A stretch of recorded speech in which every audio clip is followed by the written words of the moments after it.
A reportagem foi exibida pela TV Alterosa na semana passada. Nela, o desabafo de uma mãe que cobrava por justiça. Eu quero justiça. Eu não temo pelo que pode vir, entendeu? Eu só quero justiça, porque a partir do momento que ele tirou uma vida, porque ele tirou não só a vida do meu filho, como a minha também, entendeu? E ele tá impune, tá solto. No Facebook, ele chegou a chamar, eu já sabia que era ele, então bloqueei, apaguei. E na carta ele pedia perdão pelo que ele fez. O filho de Érica, Carlos Alberto Neto, de 3 anos, foi morto pelo padrasto, Alisson Fernando de Souza, em julho de 2014. O crime aconteceu neste sítio, na zona rural de São Sebastião da Bela Vista. Na época, nossa equipe mostrou o caso com exclusividade. Agora, quase 5 anos depois, e após a denúncia feita pela mãe da criança, a defesa de Alisson nos procurou para esclarecer alguns questionamentos. Segundo o advogado, o rapaz foi sim condenado e cumpriu a pena estipulada pela justiça. E diante disso, nós viemos então conversar com o advogado do Alisson para esclarecer essa situação sobre a pena, sobre a condenação e sobre a liberdade que o cliente dele hoje se encontra. Roque, me explica uma coisa, qual a atual situação do Alisson? Ele ainda deve algo para a justiça? Não, hoje não. Não deve nada, nada, nada. Tanto é que tem os antecedentes dele aqui, o atestado carcerário do presídio e os antecedentes da justiça. Houve condenação? Esse é o principal questionamento, que ele teria ficado preso, mas não teria sido condenado e já teria sido solto. Houve condenação? Houve condenação de 5 anos. Foi condenado, cumpriu 3 anos, saiu no livramento condicional e depois foi indultado e hoje voltou a ser até primário. Hoje, com 28 anos, Alisson relembra com detalhes o que aconteceu no dia do crime. Foi no dia de domingo, eu saí de casa cedo, andei bebendo muito e usei droga também no dia, cocaína. Quando foi à tarde, eu tive que buscar minha mãe na cidade e passei em casa e peguei o rapazinho e levei comigo, como sempre eu fazia. Só que no meio do caminho ele começou a chorar demais, eu perdi a cabeça e bati na criança, praticamente espanquei, né? Aí a criança chegou a óbito. E assim como o advogado, ele rebate as acusações feitas pela ex-mulher. Ela, inclusive, foi ela que teve contato com o meu pai, no Facebook do meu pai, porque eu não tenho Facebook. Tinha, mas quando ela começou a mandar mensagem, eu já excluí meu Facebook e ela continua mandando no Facebook do meu pai as mensagens. Qual foi o teor dessas mensagens? O teor dessas mensagens, ela falando que tinha me perdoado, que precisava me ver, que estava em fase terminal de câncer, que queria me ver pelo menos uma última vez na vida. Eu não respondi, meu pai também não. No final de tudo, ela mandou uma mensagem me ameaçando que estava para a Bahia, no estado da Bahia lá, que ia voltar e ia se vingar. Passado uns 20 a 25 dias, ela foi no jornal e falou que eu não tive condenação. Tivemos acesso aos documentos anexados ao processo. Neles está a sentença aplicada pelo juiz em setembro de 2017, 3 anos após o rapaz ter sido preso preventivamente. Alisson foi condenado a 5 anos e 4 meses de prisão no regime fechado pelo crime de maus tratos seguido de morte. Há alguns questionamentos sobre o tamanho dessa pena, né? 5 anos. O que aconteceu? O que culminou nisso? Quais foram os motivos aí que levaram a essa, no caso, até uma redução, uma pena até inferior do que se era esperado na época? Primário, uma pessoa primária, de um baixo nível intelectual, não teve aquela intenção de matar. A defesa de Alisson nos apresentou esta certidão criminal expedida pelo Tribunal de Justiça de Minas Gerais.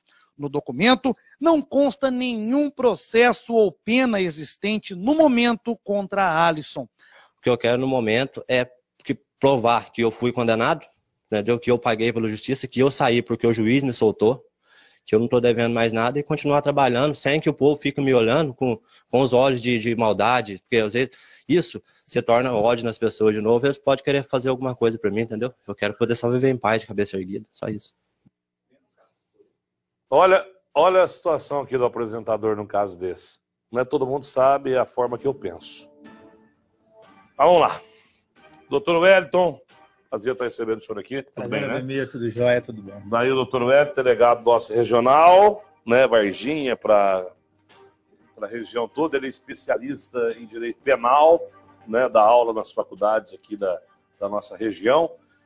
Aí, doutor, eu, né, sou apresentador, vejo um caso desse, logicamente que o povo em casa, muita gente deve estar revoltado também, porque uma criança, ele fala que matou e que... Vocês viram aí, quem acompanhou viu. Gostaria de saber a opinião do senhor, né? Se a justiça foi feita ou não. Gostaria que o senhor respondesse isso, doutor. Ademir, a justiça foi cumprida. Ele foi processado, condenado a uma pena e, segundo a reportagem, ele cumpriu esta pena. Então, ele não deve nada mais à justiça. É óbvio que fica sobre as pessoas, no senso comum, uma sensação de que talvez a pena não fosse proporcional à gravidade do crime que ele praticou, porque nós, naturalmente, desejamos a ideia da reciprocidade. O mal praticado tem que ser semelhante ao mal que a pessoa deva sofrer por sua conduta. Agora, vamos falar assim, a sociedade está acompanhando, o povo está, nesse momento, a audiência nossa, graças a Deus, ela está lá no teto e eu agradeço ao povo por isso. Mas, desse rapaz que foi liberado aí, ó, já está na rua, isso não estimula o cara que tem a cabecinha já, né, perturbadinha, de falar, eu posso fazer e vai ficar tudo na impunidade mesmo, e eu vou tocar o terror. Isso não estimula, não, doutor? Eu acredito que não. O exemplo dele, por ter sido condenado e ter cumprido a pena, é para servir como um desestímulo à criminalidade. Ou seja, a lei existe e ela será cumprida. Ainda que o nosso senso comum acredite que a pena tenha sido menor do que nós achamos que deveria. Isso. Ele cumpriu o papel dele, né? Ele cumpriu a pena dele, conforme o sistema jurídico que nós temos hoje. Isso. Agora, eu já penso totalmente ao contrário, né? Todo mundo sabe muito bem, a gente tem que respeitar o Código Penal, porque no Código Penal está isso aí, né? O que está no papel tem que ser seguido. Não tem como mudar. Mas eu penso totalmente ao contrário. Se fosse o Ademir Santos, o homem que tivesse o poder nas mãos com a caneta, eu endurecia mais esse caso. Mas, né, como eu falo para vocês, a lei ela não pede, ela manda, não é isso, doutor? É mais importante, Ademir, do que a lei, lógico, ela deve ser cumprida, é a população se preparar para receber ex-reclusos, ex-condenados, para viver em sociedade.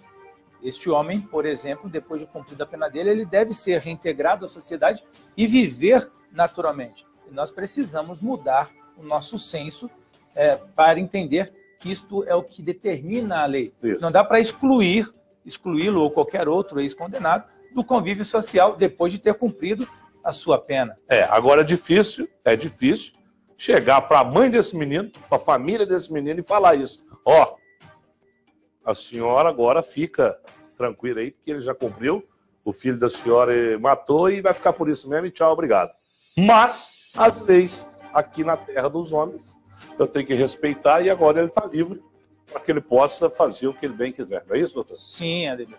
Olha só, talvez o senso comum deseje que a pena seja mais severa. Você imagina se a mãe dessa criança, a gente lamenta muito isso, desejasse fazer com ele o mesmo que ele fez com o filho. Como que a sociedade viveria? Como nós, enquanto sociedade, vamos viver? Vai ser a lei do talião de olho por olho, dente por dente? Vamos retroagir no tempo, viver na época da escuridão, das trevas? Por isso a necessidade de entender que o ser humano precisa de uma chance de ressocialização.